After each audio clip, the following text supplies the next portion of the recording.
Hello dear students, आज का topic है पॉपुलेशन।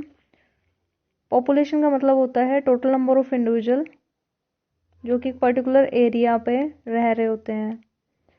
साइंटिफिक स्टडी पॉपुलेशन की कहलाती है डेमोग्राफी। करेक्टरिस्टिक्स की बात करें तो करेक्टरिस्टिक्स में आता है पॉपुलेशन डेंसिटी, बर्थ रेट जिसको हम नेटलिटी रेट भी कहते हैं, डेथ रेट जिसको मोर्टेलिटी रेट भी कहते हैं, age distribution, population growth, biotic और reproductive potential, environmental resistance, carrying capacity, sex ratio, age ratio, population fluctuations and population cycle, population dispersion.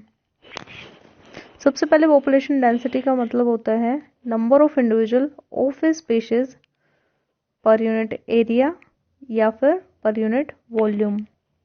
Mathematically इसको हम लिख सकते हैं P D is equal to N by S.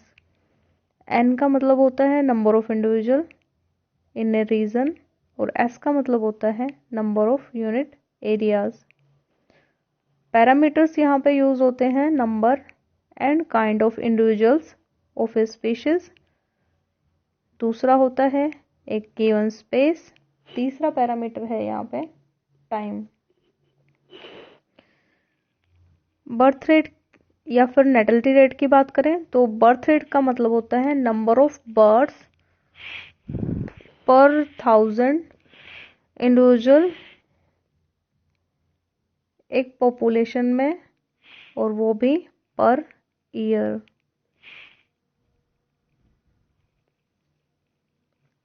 Birth rate और natality rate जो है वो इंक्रीज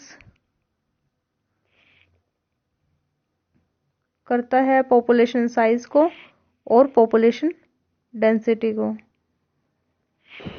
नेटलिटी रेट को हम मैथमेटिकली लिख सकते हैं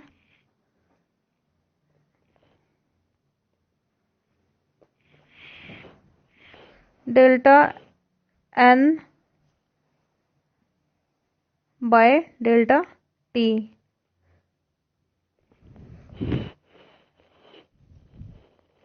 डेथ रेट और मोर्टेलिटी रेट। डेथ रेट का मतलब होता है नंबर ऑफ डेथ्स पर 1000 इंडिविजुअल पर ईयर। अगर हम डिफरेंस देखें तो नेटलिटी रेट और मोर्टेलिटी रेट में डिफरेंस होता है सबसे पहले डेफिनेशन के बेसिस पे। तो नेटलिटी रेट में नंबर ऑफ बर्ड्स आता है और यहाँ पे नंबर ऑफ डेथ आता है मोर्टेलिटी के रेट के केस में। पॉपुलेशन डेंसिटी की बात करें तो नेटलिटी रेट जो है वो इंक्रीज करता है पॉपुलेशन के साइज को, पॉपुलेशन की डेंसिटी को। मोर्टेलिटी रेट जो है वो डिक्रीज करेगा population size and population density. Age distribution की बात करें तो एज डिस्ट्रीब्यूशन का मतलब होता है relative abundance of organism of various age groups in a population. Population यहाँ पे 3 टाइप्स की हो सकती हैं। एक होगी रैपिडली ग्रोइंग या फिर एक्सपेंडिंग पॉपुलेशन, दूसरी है स्टेशनरी या स्टेबल पॉपुलेशन, तीसरी है डिक्लाइनिंग पॉपुलेशन।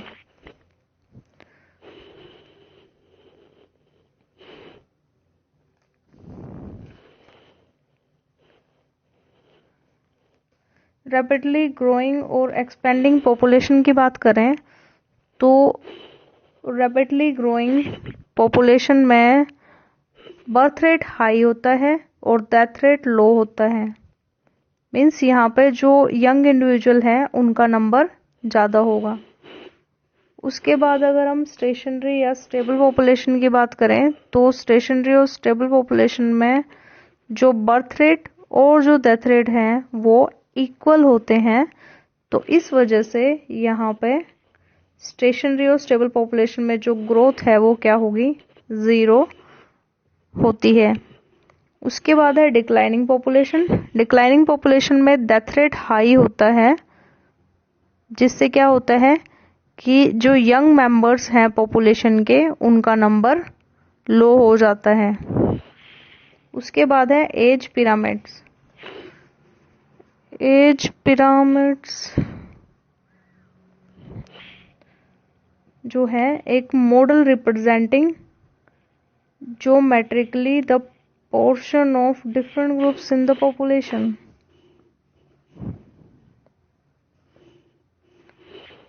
तो जो एज पिरामिड्स हैं वो शो करते हैं कि डिफरेंट ग्रुप्स जो हैं वो किस प्रोपोर्शन में प्रेजेंट है एक पर्टिकुलर पॉपुलेशन के अंदर। तो सबसे पहले है यंग पॉपुलेशन, दूसरा है स्टेबल पॉपुलेशन और तीसरा है डिक्लाइनिंग पॉपुलेशन।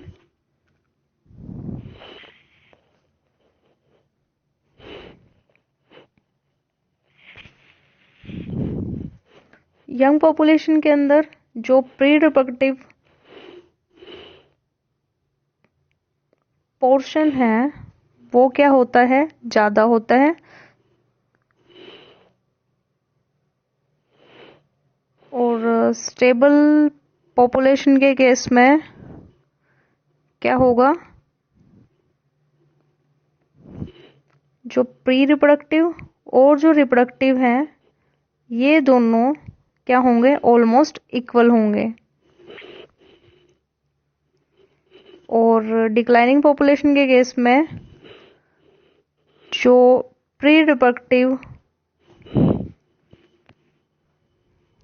पोर्शन है या हम कह सकते हैं जो रिप्रोडक्टिव पोर्शन है, जो यंग इंडिविजुअल है उनकी परसेंटेज लो होगी और जो पोस्ट रिप्रोडक्टिव या ओल्ड एज के पॉपुलेशन है उनका नंबर ज़्यादा होगा, उन एज ग्रुप्स का नंबर ज़्यादा होगा। पॉपुलेशन ग्रोथ की बात करें तो पॉपुलेशन ग्रोथ दो तरह की हो सकती है, पॉजिटिव ग्रोथ और नेगेटिव ग्रोथ।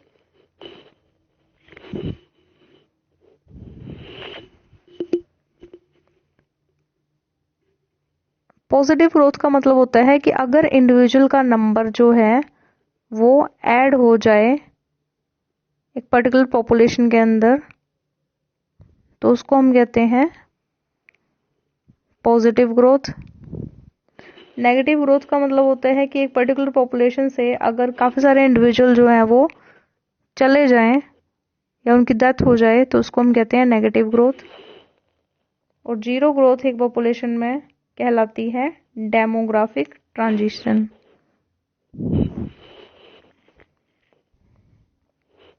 उसके बाद है ग्रोथ कर्व्स। ग्रोथ कर्व्स एक मैथमेटिकल एक्सप्रेशन होता है जो शो करता है ग्रोथ ऑफ ए पॉपुलेशन। ये दो तरह के हो सकते हैं, एस शेप ग्रोथ कर्व और जे shape growth curve. S shape growth curve में 5 फेजेस होती हैं, lag phase, positive acceleration phase, exponential phase, negative acceleration phase, stationary phase. जे शेप ग्रोथ कर्व की अगर बात करें तो यहाँ पे 2 फेज होती हैं, लैग फेज और exponential phase. S shape growth curve में जीरो ग्रोथ रेट पॉपुलेशन के अंदर देखने को मिलता है और जे शेप ग्रोथ कर्व में पॉपुलेशन के अंदर पॉपुलेशन क्रैश देखने को मिलता है क्योंकि यहाँ पे एकदम से रैपिडली इंक्रीज हो जाता है डेथ रेट में। एस शेप ग्रोथ कर्व की बात करें तो इसमें एग्जांपल आता है यीस्ट सेल्स और जे शेप ग्रोथ कर्व के एग्जांपल है reindeer, algal broom, लेमिंग of टूंड्रास।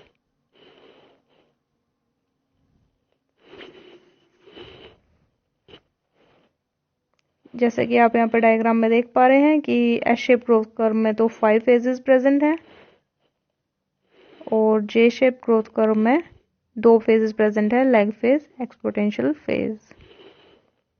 Biotic और रिप्रोडक्टिव पोटेंशियल। बायोटिक पोटेंशियल जो है एक इनहेरिटेंट कैपेसिटी होती है एक पॉपुलेशन की कि वो कितना इंक्रीज हो सकती है ऑप्टिमल कंडीशंस में, और इसको हम रिप्रेजेंट करते हैं बाय स्मॉल आर। कुछ एनिमल स्पीशीज जो हैं वो हाई बायोटिक पोटेंशियल शो करती हैं, जैसे कि ऑयस्टर,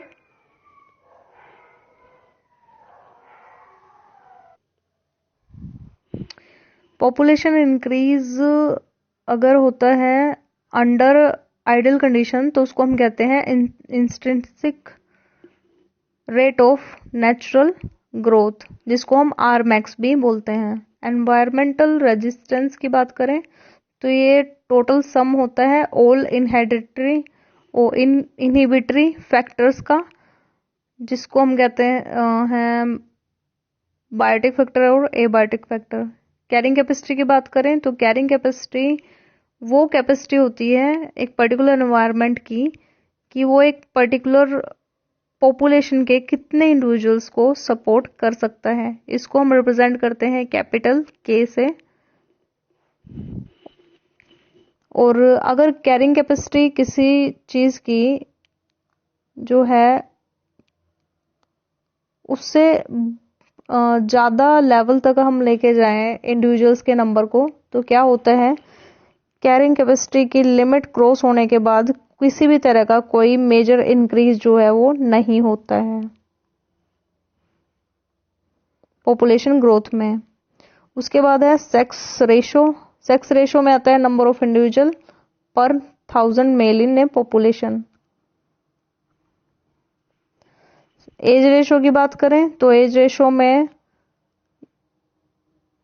3 ग्रुप्स आते हैं और ये 3 groups on the basis of reproductive period के अकॉर्डिंग होते हैं। तो फर्स्ट ग्रुप है प्री रिप्रोडक्टिव ग्रुप, दूसरा है रिप्रोडक्टिव ग्रुप, तीसरा है post reproductive group. Population fluctuations और पॉपुलेशन साइकिल की बात करें तो ये 2 टाइप्स के हो सकते हैं।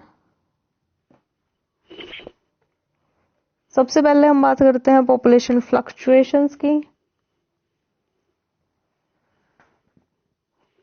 पॉपुलेशन फ्लक्चुएशन जो है ये चेंजेस होते हैं जो कि एक पर्टिकुलर पॉपुलेशन के अंदर स्मॉल टाइम में देखने को मिलते हैं और जिसकी वजह से क्या होता है कि पॉपुलेशन का जो साइज है वो डिक्रीज हो जाता है। पॉपुलेशन साइकिल्स की अगर बात करें तो ये रेगुलर चेंजेस होते हैं एक पर्टिकुलर पॉपुलेशन साइज के अंदर। उसके बाद है पॉपुलेशन डिस्पर्सन।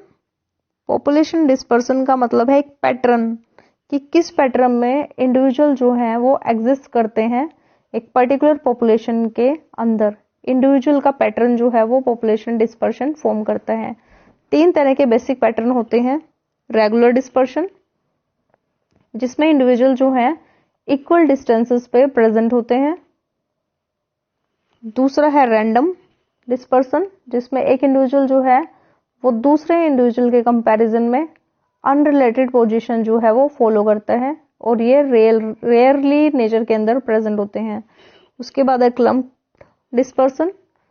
क्लम्प डिस्पर्सन जो है इसमें जो इंडिविजुअल है वो एग्रीगेट होके पैचेस फॉर्म करते हैं और ये एक तरह से हम कह सकते हैं सोशल इंटरेक्शन जो है इस तरह के इंडिविजुअल मेनली शो करते हैं। उसके बाद है growth rate.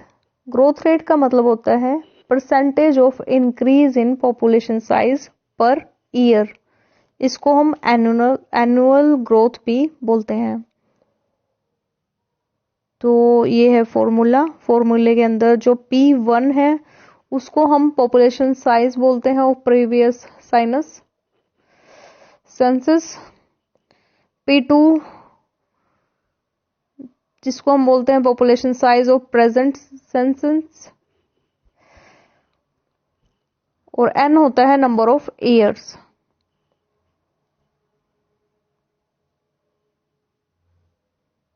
Causes of increase in population की बात करें तो इंक्रीज इन पॉपुलेशन हो रहा है क्योंकि डेथ रेट जो है वो डिक्रीज हो रहा है और लैक ऑफ एजुकेशन भी एक मेन रीजन है इंक्रीज इन पॉपुलेशन के लिए। कंसिक्वेंसेस की बात करें और पॉपुलेशन की तो कंसिक्वेंसेस जो है वो है space related, food supply related, hygienic conditions, education, unemployment, energy crisis, eco degradation और population. Malthus theory of human population growth की अगर हम बात करें तो इसके अंदर होता है कि पॉपुलेशन जो है वो हमेशा ग्रो करेगी ज्योमेट्रिकली, और अगर कोई पॉपुलेशन फास्ट ग्रो कर रही है, अगर हम उसको कंपेयर कर रहे हैं उसकी रिक्वायरमेंट्स के अकॉर्डिंग, और वो जो पॉपुलेशन है वो फास्ट ग्रो कर रही है, तो वो एक इम्बैलेंस जो है वो क्रिएट करती है।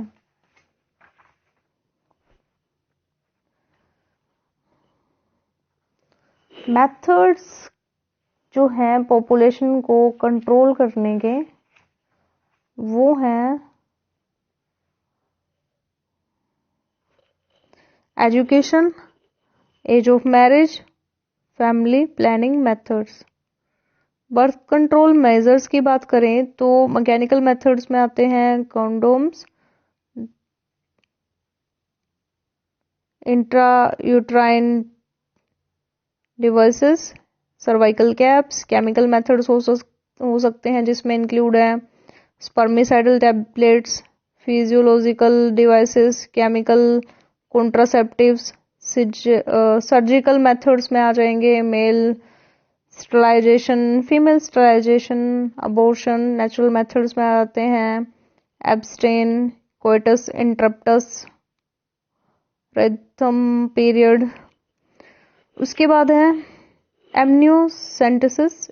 ये एक ऐसा प्रोसेस है जिसके थ्रू हम डिटरमाइन कर सकते हैं मेटाबॉलिक डिसऑर्डर को, सेक्स को और कॉन्जेनाइटल डिजीजेस को। इसको हम प्रीनेंटल डायग्नोस्टिक टेक्निक भी बोलते हैं, और इसकी सिग्निफिकेंस है सेक्स डिटर्मिनेशन में बेनिफिशियल है, कॉन्जेनाइटल डिजीज डिटेक्ट करने में और मेटाबॉलिक डिसऑर्डर्स को डिटेक्ट करने में ये बेनिफिशियल है।